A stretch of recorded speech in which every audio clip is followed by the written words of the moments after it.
اللہم صلی علی محمد و آل محمد۔ اس وقت ہم کھڑے ہیں مسجد حنانہ میں، یہاں امام حسین علیہ السلام کا سر مبارک رکھا گیا۔ زیارت فرمائیں، کیا دردناک منظر ہوگا جب کمینہ ابن زیاد تخت پہ بیٹھا تھا۔ امام حسین علیہ السلام کا سر مبارک تخت کی آخری سیڑھی پہ پڑا تھا، کمینہ چھڑی سے وار کرتا تھا۔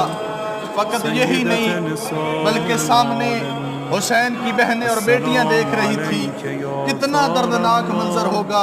ہماری یہ حالت ہے، فقط ہم عکس دیکھ کے روتے ہیں، لیکن بیویاں سامنے کھڑی تھی اور کمینہ حسین علیہ السلام کے سر پہ چھڑی مارتا تھا، شراب پیتا تھا، شراب پی کے کہتا تھا کہ بلا اب اپنے عباس کو۔